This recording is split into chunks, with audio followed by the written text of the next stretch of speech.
Hey everybody, I hope your day is going great. I'm out here on another one of my lunch break chats, sitting in this beautiful park on a relatively rainy day out here in Houston.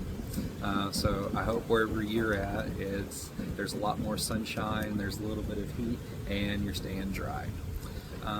So yesterday I had something happen, I had a potential client reach out to me, and after I had a conversation with this client, it kind of spurred the idea for this chat that we're about to have right now.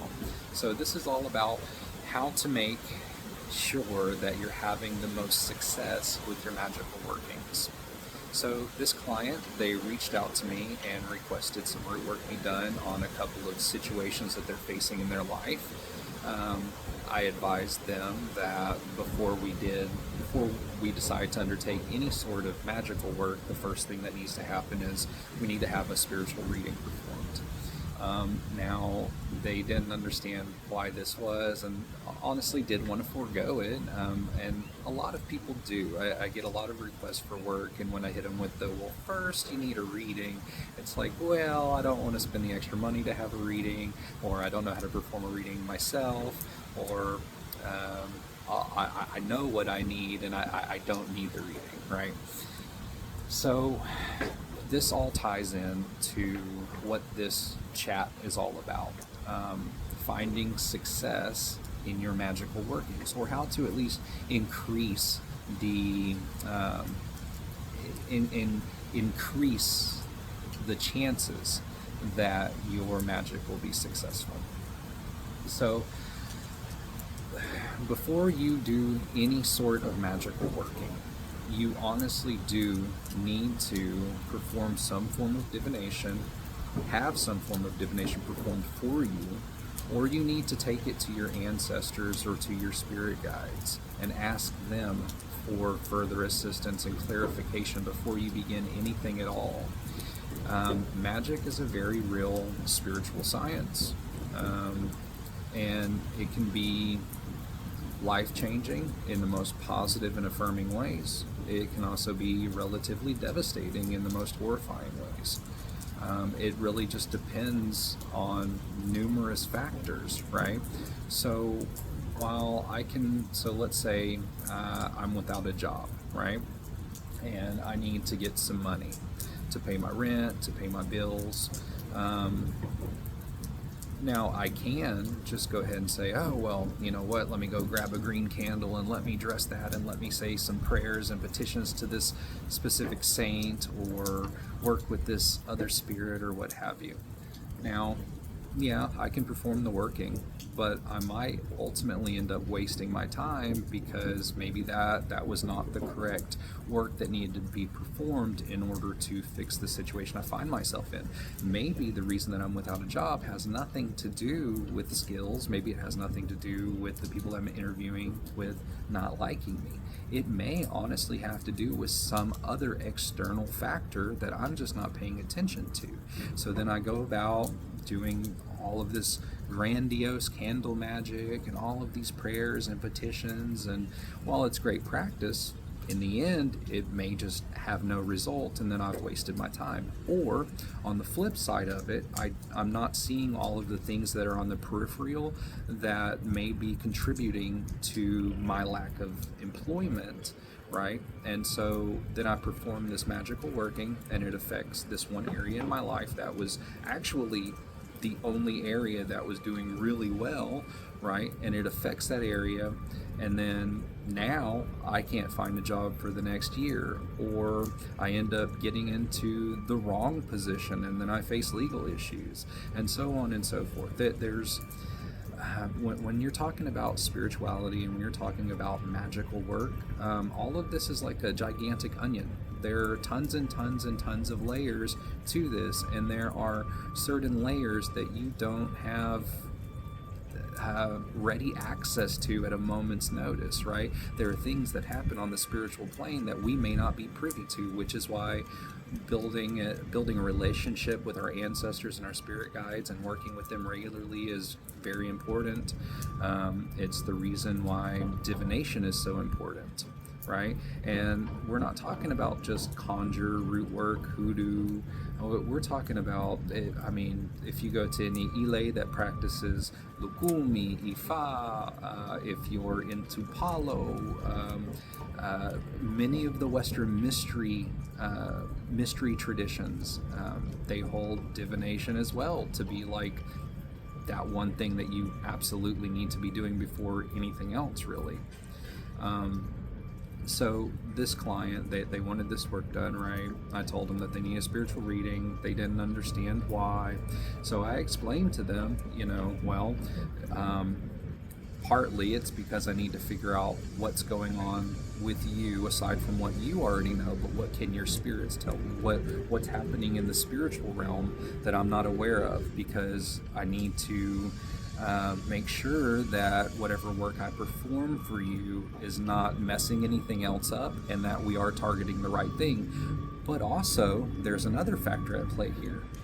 So let's say I take on this work and my spirits don't deem that it's justified, or they don't think that it would be good for me to be involved in, or maybe they know straight up that if I get involved in performing this work that maybe something attaches itself to me, or whatever the case may be. There's a million different things that can happen, and that's the entire point of performing a reading, is to figure out ahead of time what pitfalls or hurdles you may face as you move forward. So don't skimp on spiritual readings when it comes to your magical work. In fact, what you actually need to be doing, let's say you end up facing an issue in your life and you have a pretty good idea of what form of magic or what specific magical working would be best to apply to remedy that situation. Excuse me. So you have an idea of what sort of working you need to do. You have an idea of what the problem is. Now, before you go and light any candle, before you say any prayers, sit down with your spirits, sit down with your ancestors, sit down with whatever divination tool you may feel called to use. It could be playing cards, it could be tarot, it could be a pendulum. If you're involved in one of the ATRs, maybe you have other specialized divinatory tools that you can that you have access to that you can use for this.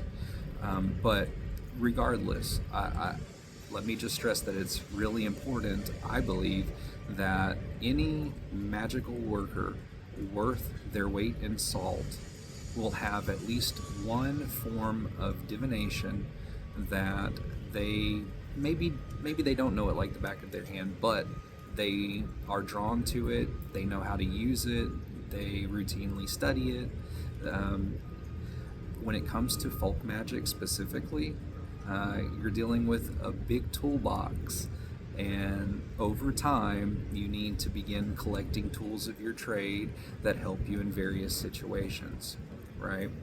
And not everybody enjoys performing divination, and if you're one of those types, well, reach out to a root worker, reach out to a babalao, reach out to a palero, reach out to someone who knows exactly what they're doing when it comes to performing spiritual readings, and have them perform it for you, right?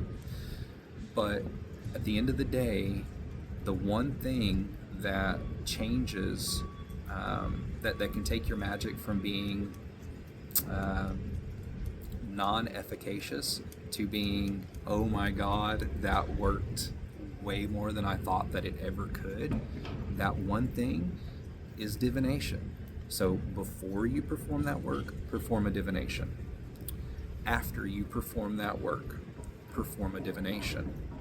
And then, after a certain amount of time has passed, let's say a few weeks, whether you're seeing movement or you're not from your magical work, again, perform a divination, because there may be other things that need to be done either in conjunction with that work that you did or aside from that work that you did.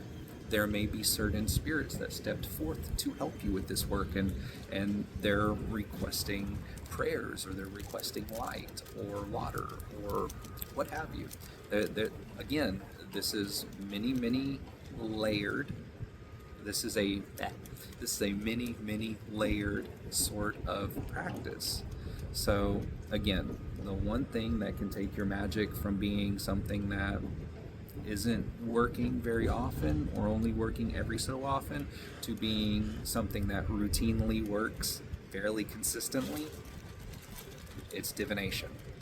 So go pick up some cards, go pick up a pendulum, go study mediumship, but definitely, if you are going to be working any form of magic for yourself or for others, please do yourself a huge favor and learn some form of divination.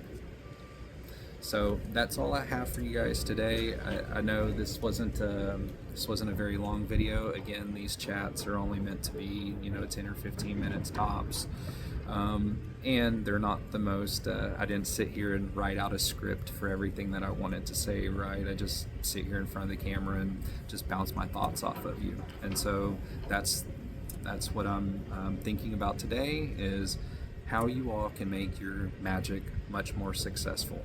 So again, let me reiterate, before you begin any magical work, perform a divination. The point of that reading is to determine what needs to be done, if you should do it, and the best way to go about doing it so that you experience the least amount of pushback, right? Then perform your work. And then immediately after, within either that same day or the day after, perform another reading to determine, okay, did I perform this work right? Is there anything that I need to do again or differently? And is there anything else that needs to be done while this work is running? And then once that work is done, the candle goes out, or whatever it is that you performed, right? Once that work finishes, then come back and do yet another final divination. And in that reading, you should be able to determine whether or not the magic that you just performed is actually going to have any effect, or if there's some follow-up stuff that you need to do to strengthen it.